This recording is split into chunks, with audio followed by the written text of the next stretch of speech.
Afternoon, कैसे हैं आप सब लोग। आई होप आप सभी लोग बढ़िया होंगे और मैं भी एकदम बढ़िया हूँ। तो स्वागत है आप सब लोग का फिर से मेरे एक नई ब्लॉग में।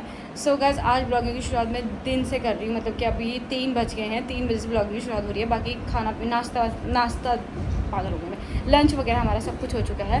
तो मैंने अभी नहाया धोया, सारा काम किया, अब जाके मैं फ्री हो रही हूँ फाइनली। मेरी बिटिया रानी नहा धो के इसके मालिश वालिश करके इसको सुला दिया था, तब से ये सोई है। 2 बजे सुलाया था इसको, 3 बज के भी 1 घंटा हो रहा है। तो अभी इसको सोने देते हैं एक घंटा और उसके बाद उठाऊँगी इसको। 2 से ढाई घंटे में उठाती हूँ मैं इसको। तो अभी ये सोए रहेगी। इससे अभी ये सो रखी है, इसलिए मेरे पास अभी अच्छा मौका था कि मैं ब्लॉग बना लूँ अपना। मेरे सारे काम हो चुके थे, कपड़े वपड़े धुलना सब कुछ लंच में मैंने कर लिया था। खाना मम्मी ने बनाया और मम्मी बाहर कमरे में लेटी हुई हैं।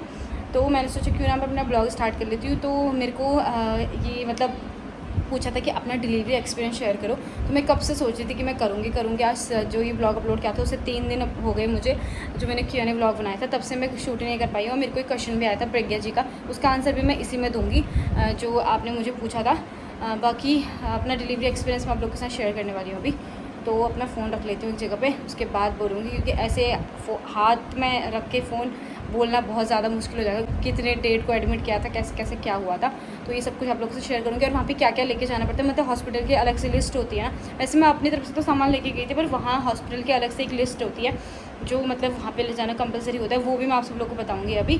सो पहले मैं फ़ोन रख लेती हूँ वहाँ पर खिड़की में, क्योंकि मैं वहीं पर रख के बनाती हूँ ब्लॉग। तो बताती हूँ सब लोग को, ठीक है। तब तक मेरी बिटिया रानी सो रखी है, तब तक मैं फटाफट अपना एक्सपीरियंस शेयर कर लेती हूँ, क्योंकि फिर उठ जाएगी तो फिर बहुत मुश्किल हो जाएगा। क्योंकि वैसे ही टाइम नहीं मिल पा रहा है इसके साथ, तो पता नहीं बिल्कुल भी टाइम नहीं मिल पा रहा है मुझे, ब्लॉग बनाने का भी टाइम नहीं मिल पा रहा है। पर फिर भी मैं टाइम निकाल के आज आप लोग से एक्सपीरियंस शेयर कर रही हूँ। सो चलो स्टार्ट करते हैं। तो फाइनली मेरा फ़ोन सेट हो चुका है यहाँ पे एक्सपीरियंस शेयर करने के लिए। सो गाइस, फाइनली मैं आप सब लोग से अपना एक्सपीरियंस शेयर करने वाली हूँ कि वो दिन जो था ना मेरे लिए, भाई इतना मतलब इतना टफ़ था वो डे मेरे लिए। क्योंकि मुझे बहुत इतना ज़्यादा दर्द, लाइफ में पहली बार इतना ज़्यादा पेन सहा। क्योंकि कभी भी इतना पेन, छोटे से छोटे पेन में हम लोग रोने लग जाते हैं, पर वो दर्द तो क्या बोलूँ, मतलब कुछ मैं एक्सप्लेन ही नहीं कर सकती कि वो क्या ही दर्द था। तो मुझे एडमिट किया था 14 की रात को, 14 की शाम को एडमिट किया था। और 15 को भी मुझे 15 को भी नहीं दी थी जो दर्द बढ़ाने वाला जो दवाई होती है, वो मेडिसिन होती है, वो 15 को भी नहीं दिया, 16 को भी नहीं दिया, 17 को दिया। और बल्कि मैं तो डॉक्टर को परेशान कर देती थी कि मैम कब दोगे, मैम कब दोगे, मैम कब दोगे। मैं तो पूछ के परेशान कर देती थी वहाँ पे डॉक्टर को। तो उन्होंने कहा इतनी भी क्या जल्दी है, 17 की शाम को दिया था, 4 बजे की टाइमिंग। मतलब वहाँ पे ना जैसे मेडिसिन होती है ना, वो मेडिसिन मतलब कोई इंजेक्शन नहीं लगाते हैं, पहले तो मैं ये बता दूँ। वो मेडिसिन होती है कोई ऐसे, मतलब लंबा सा तागा सा था वो, कुछ पता नहीं, मुझे भी नहीं पता, मेडिसिन थी कोई बोला, और वो वजाइना के थ्रू इंजेक्ट किया था अंदर। तो उससे धीरे धीरे मेरा दर्द पड़ा था। बाकी किसी का तो ऐसा होता है ना कि 2 या 3 घंटे में ही दर्द बढ़ जाता है, क्योंकि काफ़ी लोगों का औरों का भी हुआ था। तो किसी का तो दर्द एकदम बढ़ जाता है, और किसी का ऐसा होता है कि बढ़ता ही नहीं है, किसी का धीरे धीरे बढ़ता है। तो मेरा तो जो था धीरे धीरे बढ़ा था। और एक और थी मेरे साथ, तो उनको भी लगाया था, पर उनका क्या हुआ पता कि उनको बिल्कुल पेन नहीं हो रहा। रात को वो खा रही हैं, पी रही हैं, सो रही हैं आराम से। वो मेरे बगल में ही थी। मैंने कहा यार तुम कितना सही है, तुम्हें तो दर्द ही नहीं हो रहा है, क्या अच्छी बात है ना, तुम्हें दर्द हो रहा है, दर्द तो होना चाहिए। तो मेरा धीरे धीरे दर्द बढ़ा था। तो वो मैं ये बता रही थी कि वो जो मेडिसिन होती है वो वेजाइना के थ्रू इंजेक्ट करते हैं, और फिर 4 बजे, शाम के 4 बजे या फिर रात के 10 बजे ये टाइमिंग होती है। वो दो टाइमिंग में डालते हैं, या फिर 4 बजे डालेंगे या फिर रात के 10 बजे डालेंगे, एक टाइमिंग होती है मतलब। फिर नेक्स्ट डे 4 बजे के टाइम पे वो निकाल दिया था। सो बल्कि नेक्स्ट डे 4 बजे तक मैं इतना परेशान हो गई थी, रात भर मुझे इतना दर्द हुआ, मतलब कि दर्द एकदम बढ़ भी नहीं रहा था, और हल्का सा दर्द होता था। क्योंकि जब तक ज़्यादा पेन नहीं होता तब तक, बोला कि जब तक ज़्यादा ख़तरनाक वाला कॉन्ट्रैक्शन नहीं आता तब तक हम कुछ नहीं कर सकते। क्योंकि 3 बार मैं लेबर रूम में जाके वापस आ गई कि मैम नहीं दर्द हो रहा है, आप पेन हो गया कि नहीं। वहाँ पे जाऊँगी तो वो चेक करेंगे, बोलेगी नहीं अभी यूट्रस का मुंह नहीं खुला है। सबसे गंदा तो मुझे वो चेक करना लगता है, जब वो चेक करते हैं कि यूट्रस का मुंह कितना खुला है कितना नहीं खुला है वेजाइना के थ्रू। मुझे वो सबसे ज़्यादा बेकार लग रहा था, बहुत ज़्यादा, मतलब मैं इरिटेट हो जा रही थी। लेकिन क्या करूँ, मजबूरी थी। अगर चेक नहीं करेंगे तो पता कैसे चलेगा कि कितना यूट्रस का मुंह खुला है कितना नहीं खुला है। सो उसके बाद 3 बार मैं लेबर रूम जाके वापस आई। जब चौथी बार मैं लेबर रूम में गई तो दूसरे दिन शाम के टाइम पे तो मैं डॉक्टर से बोला, मैंने कहा मैम प्लीज़ मुझे आप कोई और इंजेक्शन दे दो ताकि मेरा दर्द बढ़ जाए। मैं कुछ खा नहीं पा रही हूँ, कुछ पी नहीं पा रही हूँ, मेरा दिमाग ख़राब हो गया। तो मैम के लिए ऐसे थोड़े ना, जब तक वो इंजेक्शन, जब तक जो मेडिसिन हमने डाली है उसकी टाइमिंग तो पूरी होने दो, उसके हिसाब से हम लोग करेंगे, ऐसे बोला। तो दूसरे दिन शाम को 4 बजे के टाइम पर फिर मैं लेबर रूम पर गई। जब मैं चौथी बार लेबर रूम में गई, 3, साढ़े तीन 4 के बीच में गई थी मैंने कहा मैम 4 बजने वाले हैं, प्लीज़ आप वो मेडिसिन निकाल दो। बल्कि 4 नहीं, नहीं बजे थे पूरे, मैं उससे पहले ही चली गई वहाँ। मैंने कहा मुझसे अब नहीं सहन होता, मैंने कहा मैम आप मुझे कोई ऐसी दवाइयाँ दे दो जिससे मेरा दर्द बहुत स्पीड में बढ़ जाए और बस डिलीवरी हो जाए, क्योंकि मैं 24 आवर्स हो गए थे पूरे पेन में मुझे, मैं खा ही नहीं पा रही थी खाना, बहुत ज़्यादा दिक्कत हो रही थी, ना सो पा रही थी ना कुछ, बहुत ज़्यादा दिक्कत हो रही थी। तो उन्होंने फिर उसके बाद दूसरे दिन 4 बजे वो मेरी मेडिसिन निकाल दी थी। और उसके बाद जब चौथी बार जब मैं लेबर रूम में गई, जब मैं 3-3:30 बजे के टाइम पे, तो उन्होंने बोला कि मेडिसिन निकालने का टाइम भी आ गया। 4 नहीं बजे थे पूरे, बता रही थी कि 3:30 या 4 का बीच का टाइम था। तो उन्होंने बोला कि निकाल देते हैं, तो मेडिसिन निकाल दी थी। उसके बाद मुझे उन्होंने इंजेक्शन दिया था मुझे, क्योंकि दर्द हो रहा था, कॉन्ट्रैक्शन आ रहे थे लेकिन कम थोड़ा आ रहे थे। और जब लास्ट टाइम पे गई तो मुझे उन्होंने इंजेक्शन दे दिया एक, मतलब वो जो वेजाने के थ्रू डालता वो तो निकाल देता। उसके बाद उन्होंने मुझे आया में एक इंजेक्शन दिया और उसके बाद मुझे रूम पे, मतलब रूम ने वार्ड में भेज दिया कि तुम जाओ वहाँ पे टहलो थोड़ा सा। तो मेरे को इंजेक्शन दिया। उसके बाद मैं वार्ड में गई। तो जैसे मैं वार्ड में गई, जब मैं वार्ड में वापस आई तो मैं सो गई बेड में। मैंने कहा थोड़ा सा आराम कर ली, तो मैंने कहा मेडिसिन निकाल दी, थोड़ा सा दर्द तो कम होगा।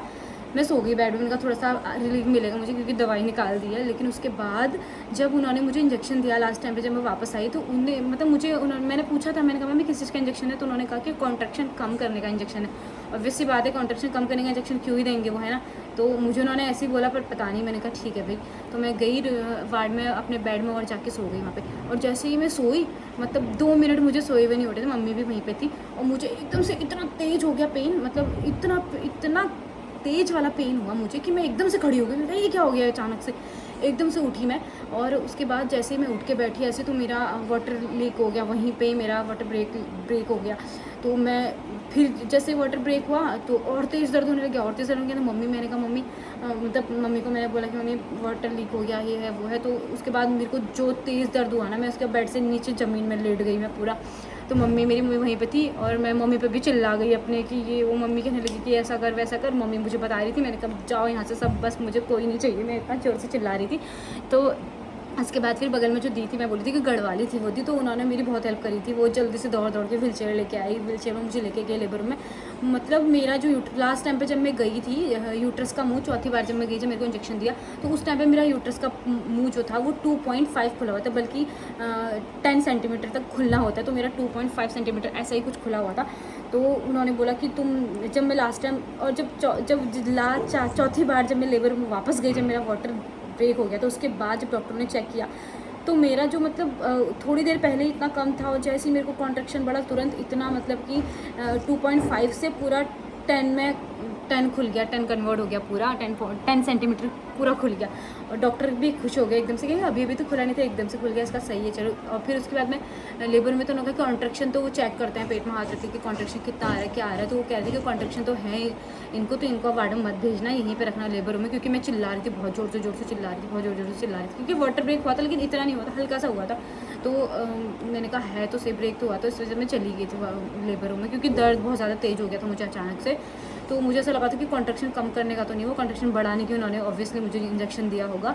सो मतलब बहुत ज़्यादा दिक्कत हुई थी भाई साहब। उसके बाद आधे घंटे के अंदर मेरी डिलीवरी हो गई। आधे घंटे मतलब दर्द में 10 से 15 मिनट में रही थी। मेरे साथ एक और थी, उनकी भी बेबी गर्ल हुई थी, मेरी भी बेबी गर्ल हुई थी। तो हम वार्ड में लेबर रूम में 2 लोग थे। वो चिल्ला नहीं रही थी जोर से, और मैं चिल्ला रही थी। मैंने कहा तुम चिल्ला नहीं रहे थे? बाद में पूछा तो कह रही कि मैं, मेरी मम्मी ने ऐसा बोला था कि अगर चिल्लाते तो बच्चा ऊपर को आ जाता है, तो चिल्लाना नहीं चाहिए। वो मुँह बंद करके बिल्कुल, मतलब वो कर रही है, बिल्कुल भी नहीं चिल्ला रही थी। और मैं इतना चिल्ला रही, मैंने वहाँ पे जो ड्रिप लगाते वो फेंक दिया। एक भैया थे वहाँ पे, उनकी शर्ट खींच दी, मतलब बहुत इतना। सब लोग, मैम लोग कहने लगे ऐसा थोड़ी ना होता है, माँ बनना इतना आसान थोड़ी होता है, तो थोड़ा सा दर्द तो सहना पड़ेगा, ये है वो है। वो चिल्ला रहे थे, मतलब चिल्ला नहीं रहे थे, समझा रहे थे। तो अब दर्द होगा तो भाई ऑब्वियसली चिल्लाओगे। तो मैं तो लाइफ में पहली बार इतना दर्द भाई साहब, मेरे से तो कभी, मैं तो एक छोटे से सुई चुपने में भी इतना चिल्ला जाती हूँ। और तो वो पेन तो मतलब मैं एक्सप्लेन ही नहीं कर सकती कि वो क्या ही पेन था। सो बहुत ज़्यादा पेन होता है उस टाइम पे। मतलब जैसे कि पेन आएगा एकदम से तेज़ वाला दर्द होता है, फिर थोड़ा सा रिलीफ मिलेगा, फिर तेज़ वाला दर्द होता है, फिर रिलीफ मिलता है, ऐसा कुछ होता है। तो जैसे तेज़ दर्द होता है फिर रिलीफ मिलता है ना, तो वो रिलीफ जब वो मिल रहा था ना मैं सो जा रही थी एकदम कि हाय बस ये अब रिलीफ मिलते रहे, बस अब तेज़ वाला दर्द, वो जो बीच में जो कॉन्ट्रैक्शन आते हैं तेज़ वाले वो आए ना। ऐसा ही होता है, कभी तेज़ सा दर्द होगा, फिर रुकेगा, फिर थोड़ा सा रिलीफ मिलेगा, फिर तेज़ सा दर्द होगा, ऐसे पेट से पीछे को दर्द, मतलब बहुत ज़्यादा दिक्कत, बहुत ज़्यादा पेन हो रहा था सच में, मैं क्या बताऊँ सब लोग। तो यही था डिलीवरी डे का एक्सपीरियंस। बाकी आधे घंटे मैं दर्द में रही थी, तेज़ वाला दर्द जो था, 15 मिनट आधे तेज़ दर्द में रही थी। उसके बाद मेरी डिलीवरी आधे घंटे के अंदर मेरी डिलीवरी हो गई थी। सो उसके बाद जो थी वहाँ पे उनकी भी बेबी गर्ल हुई थी, मेरी भी बेबी गर्ल हुई थी। सो मतलब जब जब डिलीवरी हो गई ना, उसके बाद पेट में इतनी शांति मिलती है, सच बताऊँ ना, ऐसा लगता है कि जैसे कि क्या मतलब जन्नत मिल गई होगी अब तो यार। वो उस पेन से थोड़ा सा राहत मिल जाती है ना, बहुत ज़्यादा अच्छा लगता है। तो यही कि ऐसा इतना टफ भी नहीं है, थोड़ी देर का मतलब वो डिलीवरी का पेन थोड़ी देर के लिए ही है। मतलब थोड़ी देर तो इतना पेन सहना है कि मतलब कुछ कह नहीं सकते।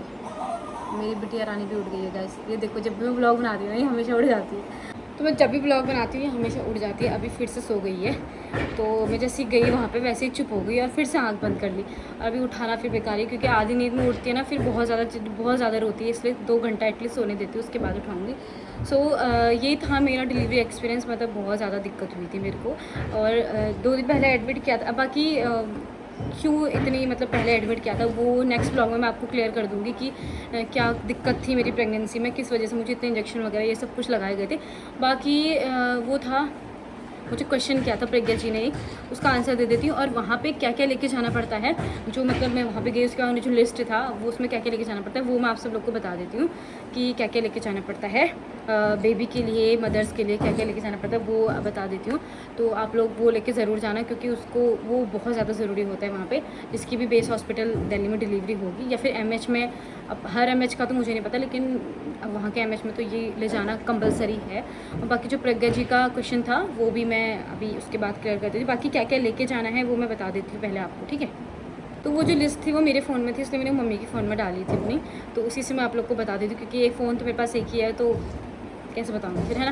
तो ऐसे बता देती हूँ। तो मदर्स के लिए वहाँ पे ले जाना है, सबसे पहले तो पेन लेके जानी है एक लिखने के लिए। वो क्यों लिखने के लिए जाना है भी लास्ट में बताऊँगी। एक पेन लेके जाना है मदर्स के लिए, ब्रश, टूथपेस्ट, व्हीट क्रीम या रेज़र, रबर शीट ले जानी है एक, और इस सैनिटरी पैड ले जाना है, नेल पेंट रिमूवर ले जाना है। तो बताती हूँ क्यों ले जाना है। क्योंकि पेन इसलिए ले जाना है क्योंकि वहाँ पे क्या होता है, डिलीवरी के बाद एक वो देते हैं, मतलब क्या बोलते हैं, फॉर्म देते हैं। तो वो जिसमें बच्चे की कितने टाइम पॉटी कर रहा है, कितने टाइम सुसु कर रहा है, कितने बार सॉरी, और टाइमिंग भी नोट करनी पड़ती है, और बच्चा दूध पी रहा है नहीं पी रहा है, ये सब कुछ, मतलब फीडिंग कितने बार कराई, ये सब कुछ वहाँ पर उसमें लिखना पड़ता है। इसलिए पेन बहुत ज़्यादा ज़रूरी है। वो फॉर्म आफ्टर डिलीवरी के बाद फिल करके दिखाना, जब तुम डिस्चार्ज मिलता है ना तो उस टाइम पर जमा करना पड़ता है। सो ब्रश, टूथपेस्ट तो आपको पता है क्यों ले जाना पड़ता है। व्हीट क्रीम, रेज़र इसलिए ले जाना है क्योंकि होता है ना कि प्रेगनेंसी में होता है कि सफाई नहीं कर पाते हैं खुद से।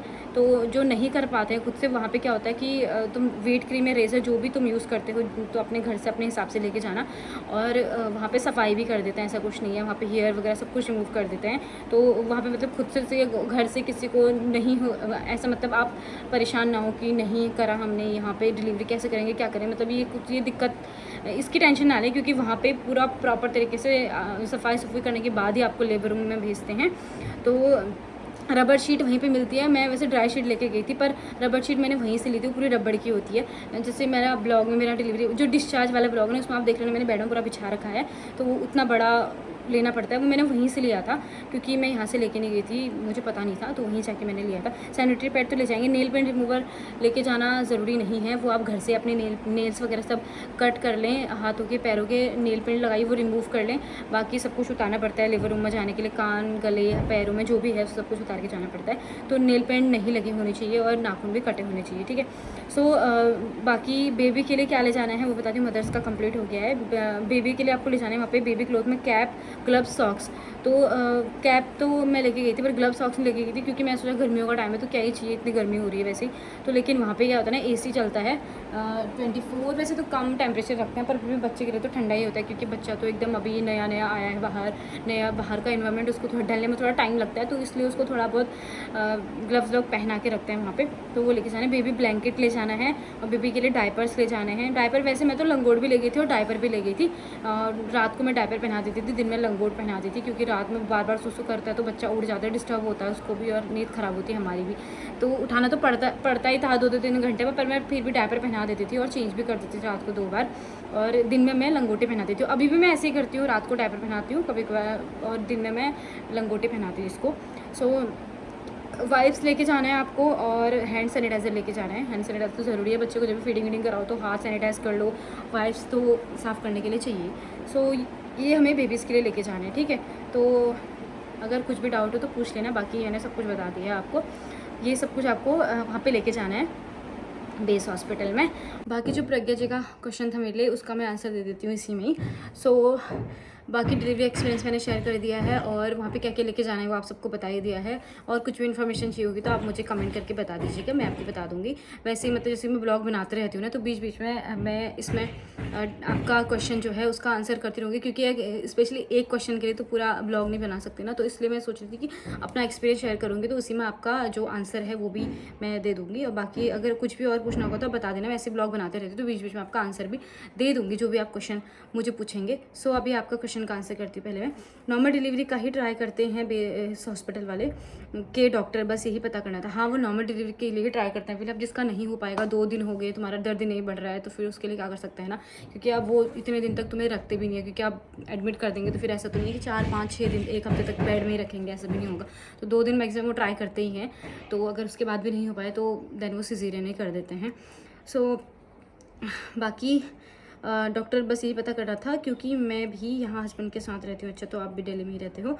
तो अब मैं दिल्ली में नहीं रहती, बल्कि अब मैंने छोड़ दिया है क्वार्टर वहाँ पे। अब देखो अब कहाँ जाएंगे क्या जाएंगे कुछ पता नहीं, अभी तक तो फिलहाल हल्द्वानी में है। इसके बाद कहाँ जाना है क्या जाना है मुझे भी खुद नहीं पता। तो आप लोग को ब्लॉग देखते रहना, उसके बाद पता चल जाएगा कि पता नहीं कहाँ जाने वाले हैं हम, कुछ पता नहीं है हमारा। सो कोई ठिकाना नहीं है अभी। तो बाकी हस्बैंड के साथ रहती हूँ और 2 लोगों में इतना क्या ही काम होता है। हाँ, इतना काम तो नहीं होता, मेरा भी नहीं होता था, क्योंकि सुबह का नाश्ता करती थी, दिन का खाना वाना बनाओ लेट जाओ, रात सुबह का नाश्ता बनाओ लेट जाओ, वैसे ही होता है। इतना काम तो होता नहीं है, वो सही कह रहे हैं आप भी। मैं भी इतना काम मेरा भी नहीं होता था। बाकी इसलिए मैं थोड़ा डाउट में थी, कि यहाँ कि क्या होगा कैसे होगा, क्योंकि ज़्यादा टाइम मैं काम फिनिश करके लेट जाती हूँ और लोग कहते हैं कि इतना लेटने से बेबी का सर बड़ा होता है। या मैं भी सोती थी, पता है, मैं भी मतलब सच बताऊँ तो मैं भी दिन में खाना वाना खा के सो जाती थी, क्योंकि अब वहाँ पे कुछ होता तो नहीं है काम करने में, और ऊपर से इतनी गर्मी है, क्या करेंगे, लेट ही जाएंगे तो लेटेंगे तो नींद तो आ ही जाती है। सो अब इतना काम भी होता नहीं, काम हो तो भी इंसान कुछ एक्टिविटी करते रहे तो नींद भी नहीं आती। वहाँ पे इतना काम भी नहीं होता था, तो मैं भी लेट जाती थी। मेरी सासू माँ कह रही थी मुझसे कि तू सोई रहती, बाकी क्योंकि मेरे पतिदेव चुगलीखोर थे ना, तो मेरी सासू माँ को सीधे मेरी शिकायत कर देते थे कि सोई है ये, सोई है, अभी तक उठी नहीं है, सोई है करके। तो मेरी मम्मी कहती थी क्यों सोई है ये, नहीं सोना है, ऐसा है, सर बड़ा हो जाता है बच्चे का, ये वो करके। बाकी मम्मी कह रही थी मुझे कि तू सोई थी दिन में तो इसलिए बच्चे का सर थोड़ा सा पीछे को लंबा लंबा सा हो रखा है, तो कह रही थी कि इस वजह से हो रखा होगा कि तू सोई थी दिन में। पर मुझे तो नहीं लगता, क्योंकि डॉक्टर्स लोग सब लोग कहते हैं कि आराम करना चाहिए, दिन में 1 घंटा सोना चाहिए, ऐसा कुछ नहीं होता है। बाकी मैं तो सोती थी, ऐसा कुछ नहीं है, तो सब ठीक हो जाता है बाद में। मम्मी कहती है कि सर हल्का सा ऐसे ऐसे करके मालिश करके दबाना पड़ता है, बाकी सही हो जाता है सर बाद में। मेरी ननद भी कह रही थी कि मैं भी सोती थी दिन में, ऐसा तो कुछ नहीं है, तो उनका बच्चे का सर भी ठीक है। मतलब मम्मी कह रही थी कि वो तो कहती कि मेरे बच्चे का सर तो इतना लंबा हुआ ही नहीं पीछे को, तो मम्मी कह रही थी कि विहान का सर भी थोड़ा सा बड़ा हो रखा था। बाकी पता नहीं, अब मुझे तो इतना पता भी नहीं है, पर मैं तो सोचती हूँ आराम तो करना चाहिए, सबसे बात है। नींद तो आती है, अब क्या करेंगे, प्रेगनेंसी में एक तो इतनी नींद आती है कि मत पूछो, बहुत ज़्यादा नींद आती है, तो इसलिए फिर नींद तो आ ही जाती है, इसलिए मैं तो सो जाती थी। तो हल्का सा सर मम्मी कह रही है लंबा हो रखा है पीछे को, बाकी भगवान जाने क्या है क्या नहीं है, मुझे खुद नहीं पता। तो सोई तो मैं काफ़ी थी, बाकी आप देख लेना, अब आराम तो करना ही पड़ता है। सो यही था कि बच्चे का सर बड़ा होता है, बाकी बता दिया मैंने आपको जो भी होता है इसमें। और सिम्टम्स की बात करें तो सिम्टम्स मुझे मॉर्निंग सिकनेस रहती थी, 3 मंथ तक तो काफ़ी रही थी, उल्टी वॉमिटिंग बहुत ज़्यादा होती थी, सुबह पानी भी पीऊँगी तो वो भी निकल जाता था, बहुत ज़्यादा दिक्कत हुई थी 3 मंथ तक। चौथा महीना मतलब आधा हो गया था तब भी मुझे दिक्कत होती थी, जब चौथा महीना मेरा ख़त्म होने वाला था लास्ट तब जाके मुझे थोड़ा थोड़ा चीज़ें खानी पसंद आती, कुछ चीज़ों से मुझे दूध से, उस टाइम पे ठंडियों का टाइम था तो मटर ज़्यादा आते थे, मटर की सब्ज़ी से मुझे इतनी एलर्जी हो गई थी, मटर ही खाना छोड़ दिया था मैंने। तो 5वें महीने से दूध तो मैं बिल्कुल भी नहीं पीती थी, क्योंकि दूध से तो मुझे बहुत ज़्यादा दिक्कत होती थी। मतलब मैंने 6ठे महीने से दूध पीना मैंने स्टार्ट करा था, क्योंकि मैं 5वें महीने तक भी दूध नहीं पीता, मुझे बहुत एलर्जी होती थी दूध से। बाकी दही वगैरह सब कुछ खाती थी मैं। सो ये मतलब मॉर्निंग सिकनेस रहती थी, और बाकी जो होते हैं ना, नाभि बोलते हैं, नाभि हल्की से अंदर रहती है, बाहर रहती है, बेबी गर्ल बेबी को सिम्टम्स होता है, तो मेरी नाभि जो है वो अंदर की तरफ थी और किसी की बाहर की तरफ उभरी होती है, तो मेरी जो थी वो अंदर की तरफ थी। अब बेबी गर्ल बेबी बॉय इस सब का क्या इससे ताल्लुक़ है वो तो मुझे भी नहीं पता, पर मैं अपना बता रही हूँ आप लोगों को कि मेरे साथ ऐसा हुआ था। बाकी बाकी वही वॉमिटिंग वगैरह थोड़ा बहुत होती थी 3 महीने बाद तो फिर से। और बाकी भूख मुझे इतनी नहीं लगती थी कि कुछ लोगों को तो बहुत ही ज़्यादा भूख लगती है, कितना ही खा लेते हैं वो। एक क्रेविंग होती है कि मीठा ज़्यादा खाने का मन करता है, खट्टा खाने का मन करता है, पर मेरा ऐसा कुछ नहीं था। मैं तो मिक्स खाती थी, खट्टा भी खाती थी, मीठा भी खाती थी, चटपटा भी खाती थी, सब खाती थी मैं। क्योंकि मेरा ऐसा कुछ हुआ ही नहीं कि मेरे को एक प्रॉपर एक चीज़ खाने की क्रेविंग हुई। कभी मेरे को खट्टा ज़्यादा खाने का मन करता था, कभी मेरे को मीठा खाने का मन करता था। मतलब मेरी तो हर हफ्ते मतलब बोले तो क्रेविंग चेंज होते रहती थी, ऐसा कुछ नहीं है। मैं कभी कुछ खाते रहती थी। सो ऐसा नहीं है कि मेरा प्रॉपर एक में मन गया हो कि मुझे मीठा ही खाने का मन करे पूरा 8th मंथ के बाद 7 मंथ के बाद ऐसे मीठा खाने का मन करे, खट्टा खाने का मन करे, ऐसा कुछ नहीं था। मैं सब खाती थी, मिक्स मतलब सभी खाती थी मैं। सो भूख इतनी लगती नहीं थी, मेरी डाइट ही नहीं बढ़ी ज़्यादा, पता नहीं क्यों। किसी की तो डाइट तो बहुत बढ़ जाती है, पर मेरी भूख ही नहीं बढ़ी। मेरी तो नॉर्मल डाइट जो है मैं वही खाती थी। बाकी जब लास्ट का मंथ आया था ना, जब डॉक्टर ने बोला कि कुछ खाओ भाई, खाना ज़रूरी है, तब जाके मेरे पतिदेव जी ने मुझे इतना खिला दिया। मैंने कहा पहले से खिलाते तो बात अलग थी। 7 महीने से 8 महीने में तो मैंने इतना खाया, दूध अंडे वंडे मतलब बहुत सारी चीज़ें खाई थी मैं। और वेजिटेरियन में तो सब मैं खाती हूँ। प्रेगनेंसी में खाती थी, मतलब नॉनवेज पहले खाती थी, लेकिन प्रेगनेंसी के टाइम पे मैंने छोड़ दिया था क्योंकि मुझे नॉनवेज से बहुत ज़्यादा एलर्जी हुई थी। नॉनवेज मैंने अभी तक नहीं खाया। तो अंडे वगैरह तो मैं बहुत खाती थी, बाकी ये नॉनवेज मैंने बिल्कुल भी नहीं खाया क्योंकि मुझे बहुत ज़्यादा एलर्जी हो गई थी। फर्स्ट मंथ से ही मुझे, सेकेंड मंथ से ही मुझे बहुत ज़्यादा एलर्जी हो गई थी नॉनवेज से। तो मैंने नॉनवेज पूरी प्रेगनेंसी में बिल्कुल भी नहीं खाया, सच बताऊँ तो। अंडे खाए थे और वैसे नॉनवेज नहीं खाया। तो यही है मेरा एक्सपीरियंस, डिलीवरी एक्सपीरियंस हो गया, सिम्टम्स हो गया, यही सब कुछ मेरे साथ जो हुआ था मैंने आप सब लोग को बता दिया। और बाकी अगर अभी भी कुछ भी पूछना होगा, कुछ भी डाउट होगा, तो आप मेरे को क्वेश्चन कीजिएगा, मैं आपको आंसर दे दूँगी। ये मैंने आपको बता दिया है। जो भी ब्लॉग बनाऊँगी उसमें बीच में आपको आंसर कर दूँगी। सो गाइस, अभी बिटिया तो मेरी सोई है, तो थोड़ा सा मैं भी आराम कर लेती हूँ क्योंकि रात में आजकल मेरी बिटिया मुझे बिल्कुल भी नहीं सोने दे रही है। कल रात भर भी नहीं सोई, परसों रात भी नहीं सोई, क्योंकि 2 दिन से ये बहुत ज़्यादा परेशान कर रही है। 2-3 दिनों से रात में सोई नहीं रही है। दिन में तो सो जा रही है, पर रात में बिल्कुल भी नहीं सो रही है। बहुत ज़्यादा गोद में रख रही हूँ तो चुप हो जा रही है, नीचे रख रही हूँ तो रोने लग जा रही है। बहुत ज़्यादा परेशान कर रही है, पता नहीं क्यों परेशान कर रही है, मुझे भी समझ में नहीं आ रहा। अगर कोई उपाय हो तो प्लीज़ मुझे बताना इसको सुलाने का रात के लिए, जो वो मेरे ब्लॉग देखते हैं। सो वैसे अभी मैं थोड़ा सा आराम कर लेती हूँ।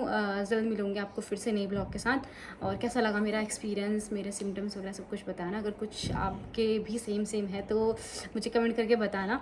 सो फिर मिलती हूँ आपको नए ब्लॉग के साथ। और तब तक के लिए अपना ध्यान रखें, स्वस्थ रहें, मस्त रहें। और मैं मतलब भगवान से प्रे करूँगी कि आपकी डिलीवरी भी अच्छे से हो जाए, जिसकी भी डिलीवरी होनी है। इतना पेन, मतलब जितनी दिक्कतें मेरे साथ उतनी दिक्कतें किसी के साथ भी ना हो। सो गाइस, मैं मिलती हूँ आपको जल्दी नए ब्लॉग के साथ। तब तक के लिए अपना ध्यान रखना और चैनल को लाइक, शेयर, सब्सक्राइब, कमेंट सब कुछ करते हुए जाना। मैं मिलती हूँ आपको जल्दी नए ब्लॉग के साथ। तब तक के लिए अपना ध्यान रखें। और मैं अभी सो जाती हूँ अपने बिटिया रानी के साथ। वो देखो पैर हिला रही है, वो उड़ गई मुझे लग रहा है पैर वैर, तो फटाफट से इसको दूध पिलाती हूँ और फिर मैं पट्ट करके सो जाती हूँ। सो गाइस, देखिए हमारी बिटिया रानी भी उठ चुकी है। अब हम इसको दूध शुद्ध पिलाते हैं और फिर हम सो जाते हैं गाइस। फिर मिलेंगे आपको नए ब्लॉग के साथ। बोलो तब तक के लिए टाटा।